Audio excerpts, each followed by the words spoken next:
Take a look at this blight on Seattle. It's a big, garbage dump, Hopefully for the final time. and it needs to be cleaned up. Starting Monday, crews will start removing all the burned out cars, mounds of trash, and dangerous debris at the massive First Avenue Bridge homeless encampment. I'm hoping that they actually do something to resolve it. It's expected to take several days to clear thousands of pounds of garbage and twisted metal from several parcels of land owned by the city and the Washington State Department of Transportation. The environmental impact, what they're doing to the Duwamish River by tearing apart these cars right next to the river, all the trash going in there. For the past few years, frustrated neighbors begged the city and state to figure out a solution after multiple shootings, fights, drug overdoses, and at least one homicide. 2 people shot. Authorities say criminals also used it as a chop shop and dumping ground for stolen cars. They know it's a problem now. And it turned into a revolving door for the homeless. So what's the plan on Monday when the city and state move in?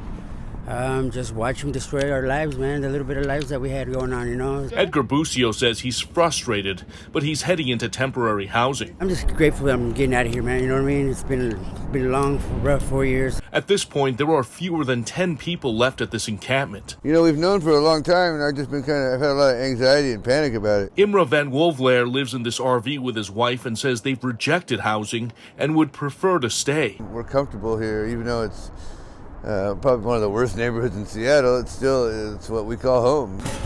It's fried chicken. This weekend, volunteers with several faith-based groups And so we're trying to reach them, bring the gospel. offered meals and clothing, We're here to share the love of Christ to people and give them hope. along with encouragement. We're doing our best, to bring the light, to help break them free of their bondages. But Kevin McDonald admits they're also struggling to break through because of this. That it seems to be about a 90% drug problem and a 10% homeless problem. The drugs like fentanyl are ravaging this community and enslaving them to the streets. They just can't go back home. They can't go live with family. They can't go live with friends because the drugs always get in the way.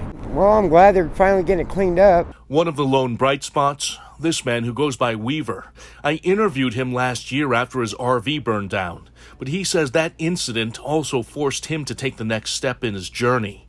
Weaver's now living in an apartment and believes others here can do the same. Yeah, it is about time. I think this place has had it. It's really kind of gone downhill for the last few years.